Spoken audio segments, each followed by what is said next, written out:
what's up with it? You watching a Big Bummer TV, and yeah, we about to check out this video from the YouTube channel Hood TV, and the title is Rich Homie Quan Wife Smashed His Brother, Deleted Video, Prove Everything. Yeah, man, that's a fool with it, man.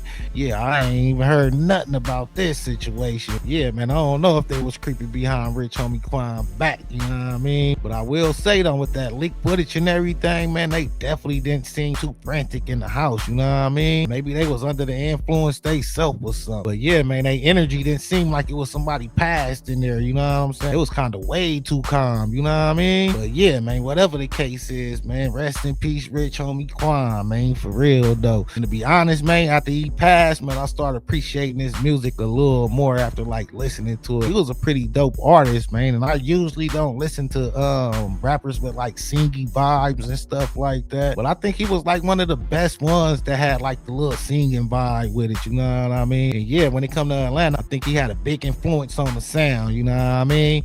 But yeah, man, I haven't checked out the video, don't completely know what they talking about, but let's check it out and see what they talking about. And I can say this, and this is not an excuse.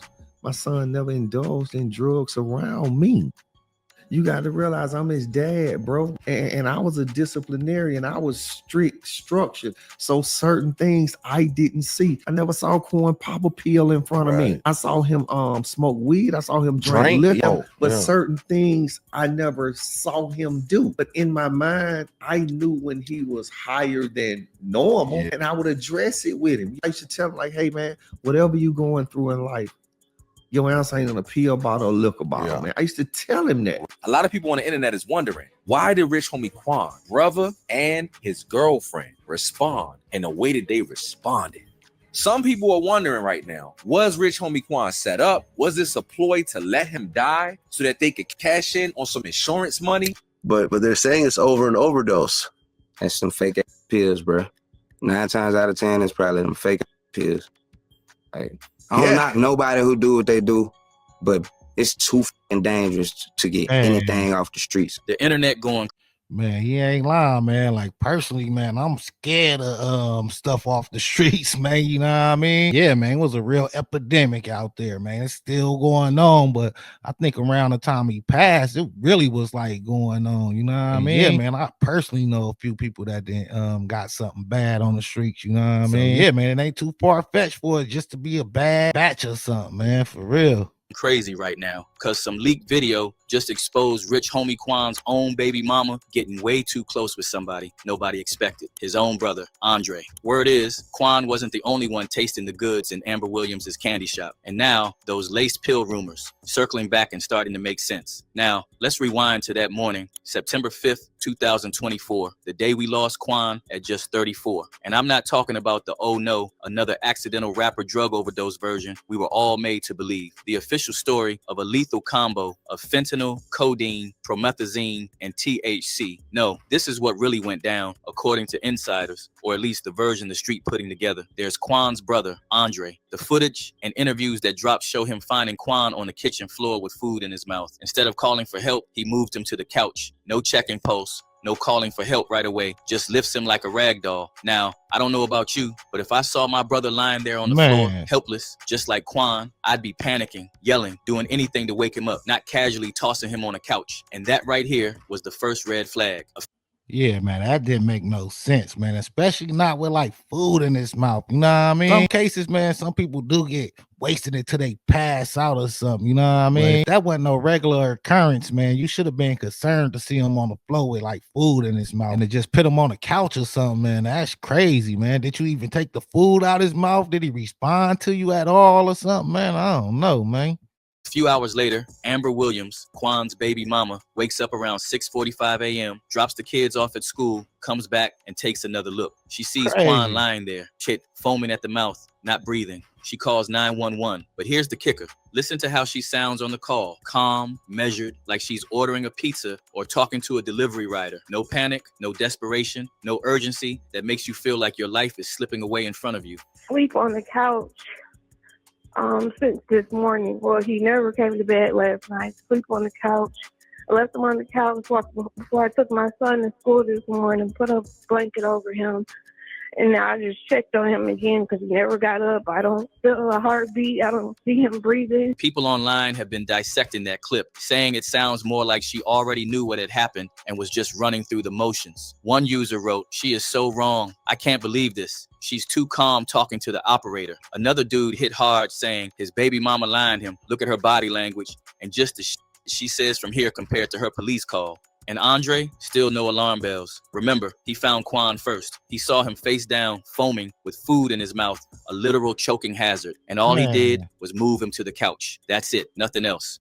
I ain't gonna lie, how she was talking, man. I think she had to be like under the influence or something, or she just plain old shady. You know, most females would be frantic, panicking, crying and stuff like that, man. It sounded like she was way too calm. No call for help, no attempt to check if he was alive, just moved him. Folks online are losing it. The conspiracy whisper started there. Did Andre and Amber know more than they were letting on? Were they planning this all along? One real dude put it bluntly, saying, the baby mama and the brother definitely suspect, especially from her 911 call. I said something in the water wasn't clean with her. Now hold up, because fuel been added to that fire. Rumors have been circulating that Andre and Amber weren't just passively involved. They were allegedly getting intimate and eyeing the insurance money. A lot of people on the internet is wondering, why did Rich Homie Quan, brother and his girlfriend, respond in the way that they responded? Some people are wondering right now, was Rich Homie Quan set up? Was this a ploy to let him die so that they could cash in on some insurance money? Word is, Andre saw a chance to step into Quan's life, claim a name, live a lifestyle, but he didn't have Quan's talent, didn't have the craft. And after Quan died, Andre posted wearing Quan's clothes using laughing emojis. Rumors swirled that he tried to sell obituaries and even reaches out to Future for a collab just days after his brother's death. If that don't raise eyebrows, I don't know what will. And then there's Hurricane Chris, who added some chilling commentary that got the streets talking even harder. He hinted at deliberate foul play, making people question, was this really just an accident? But they're saying it's over an overdose. That's some fake pills, bro. 9 times out of 10, it's probably them fake pills. Like, I don't knock nobody who do what they do, but it's too fucking dangerous to get anything off the streets. Like, you gambling with your life when you swallow that pill that you got from your homeboy. Even if he said he got it from the doctor, like, don't believe it. If you didn't go to a doctor and get that shit as your medication, don't take it. Even if somebody's selling it to you, got the pill bottle. There could be an old pill bottle they had, and they putting new fake pills in it. Like, it's a dangerous game if you out here taking drugs. You gotta really like pay attention. The narrative around late.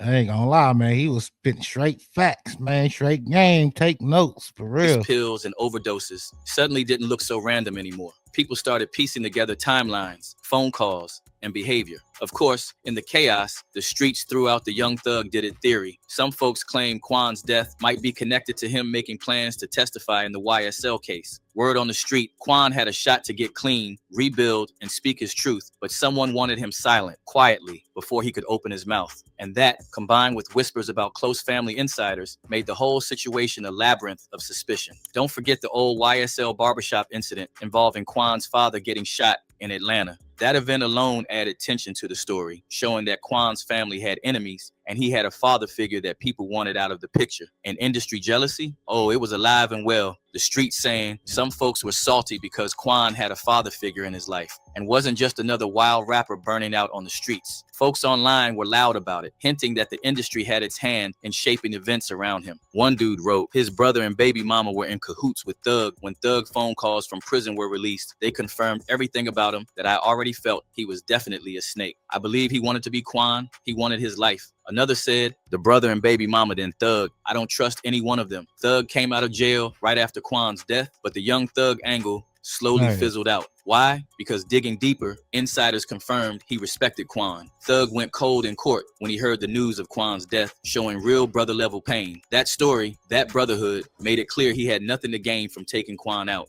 And that's when Birdman enters the frame, a major player in the game who originally allegedly got Quan and Thug connected in the first place. And so would you say that during that time period, you and Thug were really like close friends, or was it just like a convenient musical relationship and Birdman was really the thing that was keeping y'all together? No, that was my dog. That was my dog. Right. Definitely my dog. It was Birdman wouldn't keep me together. Shit, I met Bird through Thug. Right. I wouldn't have met Bird if it was You know what I mean? Right. But once he saw them growing stronger, musically, financially, influential beyond what the industry could comfortably control, the speculation is that he intervened. Fans online have been piecing it together. Birdman allegedly pulling strings to prevent Quan and Thug from becoming untouchable. Suddenly, the idea of Quan being lined up by someone close to him didn't sound so crazy anymore. One user said, "Never trust Birdman," probably was him. And let's not forget Quan's father, man. This is where the story really hits different. He's still grieving. He didn't just see Quan as a son, he saw him as the reflection of what he never had, a second chance at being a father. I envision my son getting older and pulling up, kicking it with me on some grown man shit, bro. You feel me? Yeah. Like I wanted to have them time, man, while I was old and we just kicked it and we talked about what we did.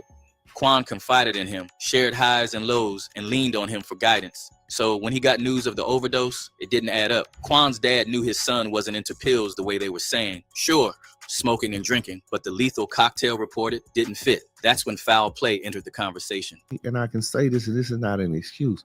My son never indulged in drugs around me. You got to realize I'm his dad, bro. And I was a disciplinarian. I was strict, structured. So certain things I didn't see. I never saw Quan pop a pill in front of me. I saw him smoke weed. I saw him drink liquor. But certain things I never saw him do. But in my mind, I knew when he was higher than normal. And I would address it with him. I used to tell him, like, hey, man, whatever you going through in life, your ass ain't in a pill bottle or liquor bottle, man. I used to tell him that. And then there's the toxic. I ain't gonna lie, man. You shouldn't be indulging, especially if you getting it, man. You know what I mean? You supposed to be high off life, man, for real. Doing your thing, man. You probably smoke a little tree, drink a little drink. A lot of things can be over excessive, though, because you got it, though. You know what I'm saying? Certain kind of habits, man, you definitely need the kick, man, especially if you get, yeah, man, how his dad sound, man. I don't think he believed the story, man. Psychology report. Folks in the streets noticed something weird. The results dropped too fast. Normally, lab analysis, blood work, and verification take time. But Quan's report came too quick and clean. People started connecting dots. Father's insight, suspicious 911 call, Andre's behavior, Amber's calm demeanor, all giving off that something definitely smells off vibes. So now Quan's death isn't just about a rapper allegedly overdosing, but about a web of suspicion, alleged betrayal, and secrets that the internet is scrambling to piece together. Amber, Andre, and a handful of insiders, those who saw Quan that morning lying helplessly, got some explaining to do. Fans are dissecting every moment, event, and post. Was it greed, lust, industry manipulation, or just an unfortunate sequence of tragic events? Whatever it is, one thing is clear. The story of Rich Homie Quan's last morning is far from over. The whispers, the rumors, the conspiracies, they're only getting louder, and the internet isn't letting it die quietly. So now the question is, who's really telling the truth here? Was Amber hiding more than she let on? Or is Andre and cohorts with her? And if this was an inside job, who really had the most to gain? Drop your thoughts in the... Yeah, man, that's a fool with it, man. And yeah, man, I don't know, man, for real, though. Even if he did get taken out by a bad pill, man, who gave it to him, though? You know what I mean? Maybe they gave it to him or something. You don't know, man. Maybe he got it somewhere himself, man. Who knows? You know what I'm saying? But yeah, man, definitely a mystery, though, man, for real, though. And yeah, man, I ain't gonna lie, man, I do know something about something, man. And really don't want to talk about it like that. Yeah, man, this might be a little deeper than we think, man. Seeing Rich Homie with one of them recruiters, man, you know what I mean? They claiming that brotherhood type stuff, man, you know what I mean? And yeah, man, I ain't sure if he got something to do with that. But yeah, man, it's real mysterious, man, you know what I'm saying? But yeah, man, let me know what y'all think in the comments. Like, share, and subscribe. You watching the Big Bummer TV. Thanks for watching. Thanks for supporting. Until next time. All right.